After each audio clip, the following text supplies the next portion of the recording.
अस्सलाम वालेकुम एवरीबॉडी, कैसे हैं आप सब। होपफुली सब ठीक होंगे और खैरियत से होंगे।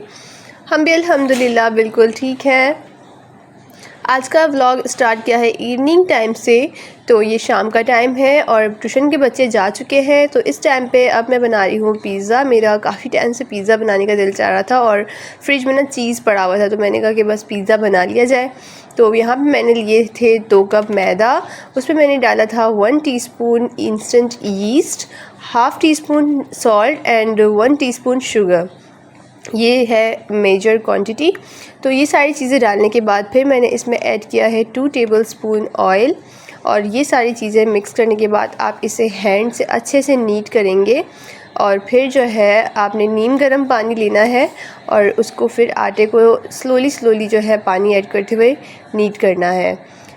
ध्यान रहे कि पानी बहुत ज़्यादा गर्म ना हो, पानी इतना ज़्यादा, पानी का टेम्परेचर जस्ट इतना हो कि आप उस पर जो है अपनी फ़िंगर ईज़िली डिप कर सकें, क्योंकि अगर ज़्यादा गर्म पानी होता है तो ईस्ट जो है वो बर्स्ट हो जाता है और उसका जो है टेक्सचर ख़राब हो जाता है, फिर जो है अच्छे से जो है पिज़्ज़ा नहीं बनेगा।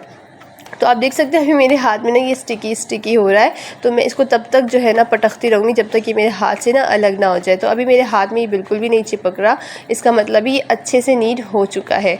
तो इस कंसिस्टेंसी पे आपने फिर जो है इसको ढक के रख देना है। तो जब भी पिज़्ज़ा बनाना होता है ना, तो सबसे पहले मैं जो है इसकी डो रेडी कर लेती हूँ, क्योंकि डो को राइज़ होने के लिए भी छोड़ना होता है। तो इसलिए आप भी यही किया करें, पिज़्ज़ा जब भी बनाना हो तो सबसे पहले डो को राइज़ करने के लिए छोड़ दें। तो देखा कितना ईजी था इसका डो बनाना। तो बस इस बात का ध्यान रखने कि आपने इसको तब तक थपेड़े मारने जब तक जो है ये आपके हाथ से अलग ना हो जाए। फिर चिकन मेरे पास बहुत ही थोड़ा सा था, बट मैंने कहा कि पिज़्ज़ा आज किसी भी सूरत खाना ही खाना है। तो मैंने जो है चिकन में just tikka masala and chaat masala add कर लिया है, क्योंकि शाम का टाइम है। तो मैंने दूध भी जो है बॉईल कर लिया है बच्चों के लिए रात के लिए, और फिर उसको साइड पे रख लिया है। फिर यहाँ पे मैं बना रही थी पिज़्ज़ा का जो है चिकन, उसको फ्राई कर रही थी। तो वो तो बहुत ही ज़्यादा इजी है, जस्ट आपने टिक्का मसाला और चाट मसाला ऐड करना है। अगर आपको थोड़ा स्पाइस चाहिए तो आप थोड़ा सा रेड चिली पाउडर भी ऐड कर सकते हैं। ये जो है टोटली आप पे डिपेंड करता है कि आपको इसमें कौन सा फ्लेवर चाहिए। अगर आपको इसमें कोल का फ्लेवर चाहिए, यानी कि तिक्का फ्लेवर चाहिए, तो आप इसमें कोल का स्टीम भी दे सकते हैं। तो ये जो चिकन पकाना है ना, ये टोटली आप पे डिपेंडेंट है, आप किस तरह का फ्लेवर चाहते हैं। तो मैं बस सिंपल सा बना रही हूँ कि ऐसा जो कि झटपट बनने वाला पिज़्ज़ा बना रही हूँ ना, कि फ़ौरन से झटपट से बन जाए, ज़्यादा मेहनत भी ना लगे, है ना। तो इस वजह से मैंने जो है इसमें जस्ट टिक्का मसाला और चाट मसाला ही ऐड किया था। तो 1 घंटा हो गया था तकरीबन। मैं बाकी काम भी कर रही थी घर में, चावल वगैरह पका रही थी, सालन वगैरह गरम कर रही थी। तो तब तक जो है मेरा डो जो है अच्छे से राइज़ हो चुका था। और ये जो चिकन है इसको जो जस्ट मैंने 10 मिनट कुक किया, वो भी स्लो फ्लेम पे, क्योंकि बहुत थोड़ा सा चिकन है तो अच्छे से कुक हो चुका था वो तो। और यहाँ पे मैंने डो को पहले 3 पार्ट में डिवाइड किया था।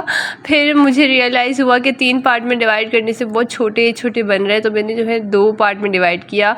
मतलब मेरा दिमाग काम ही नहीं कर रहा था आज, पता नहीं क्या हो गया था, क्योंकि काफ़ी टाइम बाद पिज़्ज़ा बना रही थी। तो इस वजह से देखो, हर चीज़ को ना प्रैक्टिस करते रहना चाहिए। तो मैंने फिर जो है 2 बना लिए। पहले अभी मैंने ये एक रेडी किया है और देन मैं जो है दूसरा भी रेडी कर लूँगी। तो आज पिज़्ज़ा बनाते हुए ना बहुत ही सीन हुआ मेरे साथ। तो क्या सीन हुआ वो मैं आपको आगे जाके बताती हूँ। काफ़ी ज़्यादा जो है ना सीन क्रिएट हो गया। तो शुक्र पिज़्ज़ा बन ही गया, लेकिन अच्छे से, वरना आज मेरा पिज़्ज़ा ख़राब होने में ना कोई कसर बाकी नहीं थी। तो यहाँ पे मैंने पिज़्ज़ा सॉस लगा लिया, पहले फॉक से जो है ना इस पर अच्छे से होल्स कर लिए, और उसके बाद ये साइड्स पे जो है ना एग वॉश लगा रही हूँ, एग योक। तो इससे जो है कलर अच्छा आता है, और फ्लेवर वगैरह इससे कोई इन्हेंस नहीं होता, इस जस्ट कलर के लिए हम ऐड करते हैं।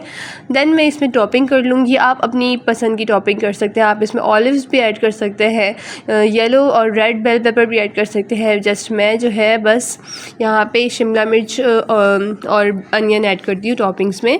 एंड देन चीज़ मैं इसमें डाल दूँगी। चीज़ भी आप अपने मुताबिक डाल सकते हैं, आपको ज़्यादा चाहिए तो बहुत ज़्यादा भी डाल सकते हैं, कम चाहिए तो कम भी डाल सकते हैं। तो दोनों पिज़्ज़ा मेरे रेडी हो चुके थे, और ओवन को मैंने पहले से ही प्री हीट कर लिया था। और मेरे काम देखिए, मैं जो ग्लव्स पहनने की भी यहाँ पे ना जहमत नहीं हुई, मैं डर डर के डाल रही थी इसको। खैर, तो यहाँ पे पिज़्ज़ा जो है मैंने डाल दिया था और फिर मैं बाकी कामों में लग गई। घर के और भी काम होते हैं भाई, बर्तन वगैरह भी धोने होते हैं, सारा कुछ समेटना होता है। तो इतने में जो है एक पिज़्ज़ा जो है वो रेडी हो गया है, लेकिन ये ओवन में रेडी नहीं हुए हैं। ये दोनों पिज़्ज़ा जो है ओवन में बिल्कुल भी रेडी नहीं हुए। ये मैंने जो है फ्राई पैन पे रेडी किए हैं। आप सोच रहे होंगे अभी तो ओवन दिखाया था, फ्राई पैन कहाँ से आ गया, लेकिन आप पहले इसका क्रस्ट देख लें कितना ज़बरदस्त सा ये बन गया है। बना बिल्कुल परफेक्ट यमी था, बहुत ही अच्छा था। बट हुआ ये कि इसको जो है इसमें एक मसला हो गया ओवन में, इस वजह से। तो ये सबसे पहले मैं 4 पीसेस जो है ना अपने नेबर वाली आंटी के लिए भिजवा रही हूँ। तो कोई भी चीज़ ना मैं बनाती हूँ ना कोई अच्छी चीज़, तो मेरी कोशिश होती है कि उनको भी मैं भिजवाऊँ। अब्दुल सुभान का इतना मुंह बना हुआ है, इसको आ रही थी नींद इस वजह से, और मैं इसको नेबर वाली आंटी के पास भेज रही थी इस वजह से। तो मैंने कहा कि देख के आ जाओ फिर सो जाना।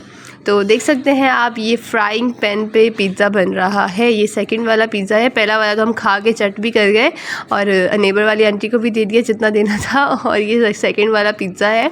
एक्चुअली हुआ ये कि ओवन में मैंने डाला और जैसे ही 5 मिनट गुजरे मुझे पता ही नहीं कि ओवन बंद हो चुका है। ओवन का जो प्लग था ना तो उसमें इलेक्ट्रिसिटी नहीं आ रही थी, वो ख़राब हो चुकी थी और मुझे पता ही नहीं था कि ओवन बंद हो चुका है।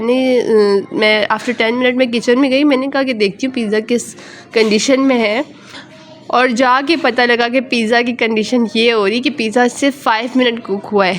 फिर मैंने बहुत मुश्किल से उस प्लेट से उसको वहाँ पे पैन में टर्न किया। बहुत मुश्किल होता है इस तरह से, क्योंकि आप शुरू में ही डायरेक्टली पैन में डालते हैं वो अलग चीज़ होती है, लेकिन प्लेट से सारी चीज़ें टॉपिंग वगैरह डालने के बाद फिर करना बहुत हार्ड हो जाता है। और फिर जो है खा के फ्री हुए और फिर रात में नमाज़ का टाइम हो गया। सोने के टाइम पे नमाज़ पढ़ी और यहाँ पे अब्दुल रहमान की हरकतें चेक करें आप ज़रा।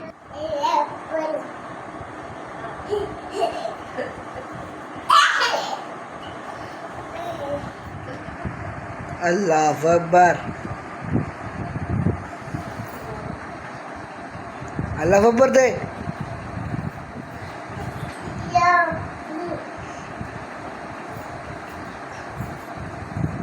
अल्लाह अकबर। माशाल्लाह से मैं जब भी नमाज़ पढ़ती हूँ तो ये इसी तरह करता है, कभी कभी तंग भी करता है और कभी कभी क्यूट हरकतें करता है। और ये बस मैं रात के लिए खाना बना रही थी और फिर यहीं पे करते हैं आज के व्लॉग का एंड। अगर व्लॉग अच्छा लगा तो please like share and subscribe कर दीजिए।